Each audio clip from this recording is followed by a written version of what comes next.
Richard Branson's private Necker Island has been struck by Maria, the second hurricane to affect the island in 2 weeks.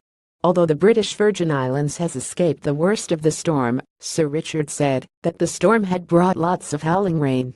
Hurricane Maria destroyed everything in its path in Puerto Rico. Posting on Instagram, he said, "Word from the bunker is that all are safe on Necker. Lots of howling rain, 2 feet, but all okay. The night of 1,000 buckets." Yet to hear the latest on the rest of the BVI, thoughts are with our friends in Puerto Rico and all in Hurricane Maria's path. In an accompanying video, the billionaire businessman said all of us just need to rally together to campaign on getting on top of climate change on a global basis so that events like this do not become recurring incidents. To view this video, please enable JavaScript and consider upgrading to a web browser that supports HTML5 video. The British Virgin Islands have been spared the worst from Hurricane Maria, the governor has said, as the storm continues her path of destruction towards another UK overseas territory. Claiming the lives of at least 9 people so far, Maria has barreled across the Caribbean and unleashed devastation on islands in its path. Jihadists paralyzed fighting in Syria spared jail after fleeing to Germany, ravaging both Dominica and Puerto Rico. A hurricane warning is currently in place for the Turks and Caicos Islands, with winds of 110 miles per hour and up to 16 inches of rain expected.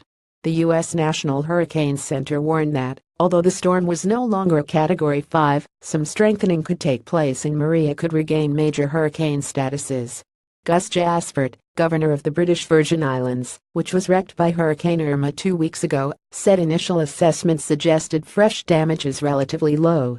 "We had high winds, we had a bit of flooding, and we had a bit of a storm surge that knocked out some of the roads, but that thankfully we have been spared the worst," he said.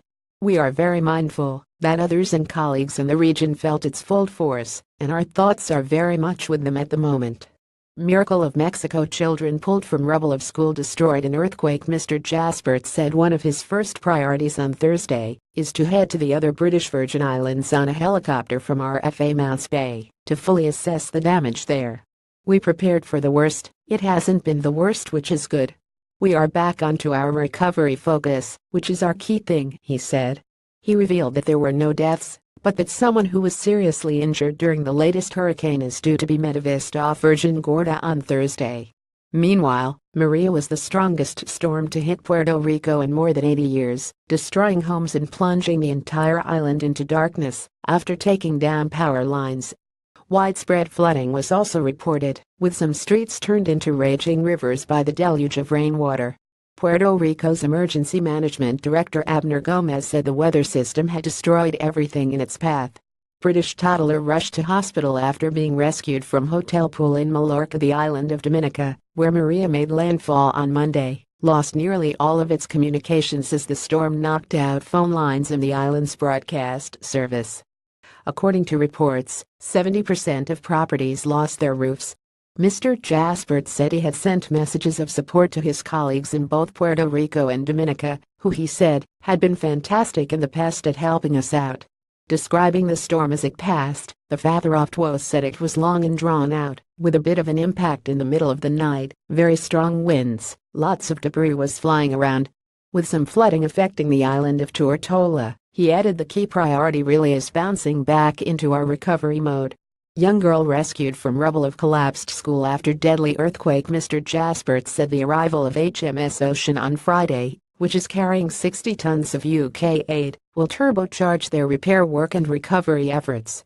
With roads, schools, the airport, the police headquarters, homes and many other buildings damaged as a result of Irma, he said there was a lot of work to be carried out.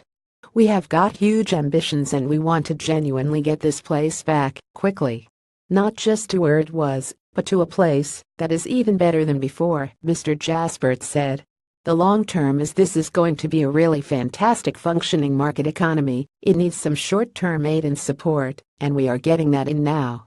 But actually we want to bounce back and become an example of how you rebuild after a disaster." It is almost strong words at the moment, because there is so much devastation here, but I am excited about the long-term prospects.